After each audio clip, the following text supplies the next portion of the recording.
Rasulullah bersabda, siapapun yang punya anak 2, anak 3, lalu anak perempuannya terjaga kesolihannya sampai dia menikah, maka itulah yang akan menghalangi orang tuanya dari api neraka. Makanya kalau anak kita pemalu jangan dimarahin, malah kemudian kadang-kadang diajarin untuk tidak malu. Dari kecil sudah dipakein tank top, dipakein rok mini. Betul kata Rasulullah, anak itu semuanya fitrah, orang tuanya saja yang menjadikan fitrah itu hilang. Dan salah satu makna fitrah itu apa? Istihya, sifat malunya itu ada. Itu yang pertama. Yang kedua, kenapa perzinahan itu banyak? Yang kedua, perzinahan itu banyak, para ulama itu mengatakan perzinahan itu banyak merebak di mana-mana disebabkan kontrol keluarga itu hilang. Dan kontrol keluarga itu hilang disebabkan setiap laki-laki ketika menjadi ayah dan menjadi imam itu menjadi dayus. Apa itu dayus? Dayus itu dikatakan oleh Rasulullah, alladzi yuqirul khabitha fi ahlihi, yang menjadikan keburukan dan membiarkan keburukan terjadi pada keluarganya. Itu perzinahan, pintu perzinahan yang kedua.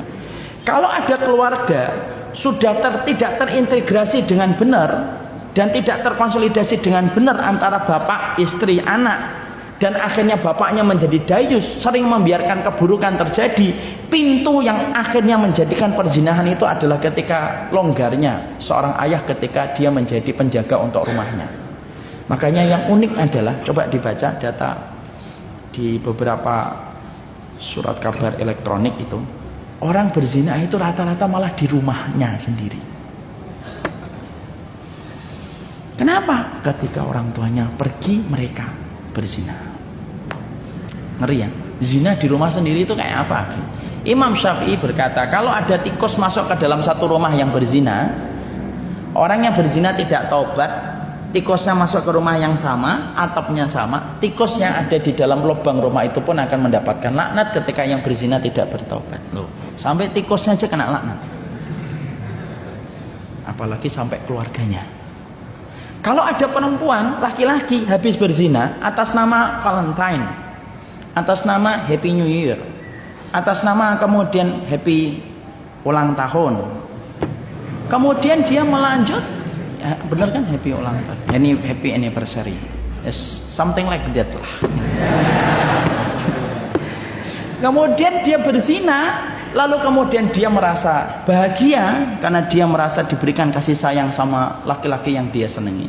Laki-lakinya juga senang ketika dia melampiaskan syahwatnya karena merasa perempuan itu senang sama dia.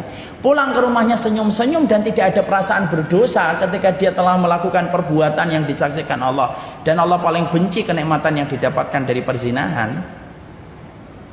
Laknat itu turun pada keluarga itu.